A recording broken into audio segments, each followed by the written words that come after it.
మోడీని పలు దఫాలు ట్రంప్ పిలిచినా ఎందుకు వెళ్ళలేదు? దారిలో ఉన్నప్పుడు పిలిచాడు G7 నుంచి వెళ్ళలేదు. ఆ తర్వాత మొన్న ఈజిప్ట్ అప్పుడు వెళ్ళలేదు. మధ్యలో 2, 3 సార్లు పిలిచినా వెళ్ళలేదు. ఈవెన్ ఫోన్ కూడా లిఫ్ట్ చేయట్లేదు. కేవలం ఆయన ట్వీట్ చేసినప్పుడు ఈయన కౌంటర్‌గా ఆన్సర్‌గా ఒక ట్వీట్ తప్పించి ఏమీ చెప్పట్లేదు.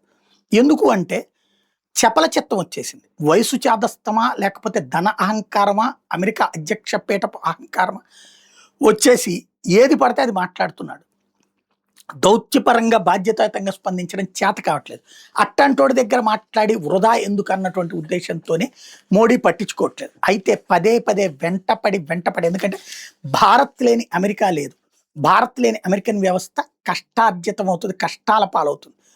అలాంటి సిచ్యుయేషన్‌లో దీపావళికి శుభాకాంక్షలు చెప్తున్నారు మా ట్రంప్ గారు మోడీ గారికి అంటే సరే అని ఫోన్ చేశారు మాట్లాడారు.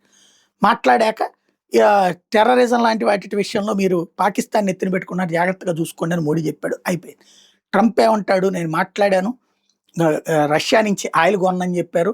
అట్లాగే ఇతరత్రా విషయాలు మాట్లాడుకున్నాం అంటే ఇంకేం మాట్లాడలేదనేది భారత ప్రభుత్వం తేల్చి చెప్పింది.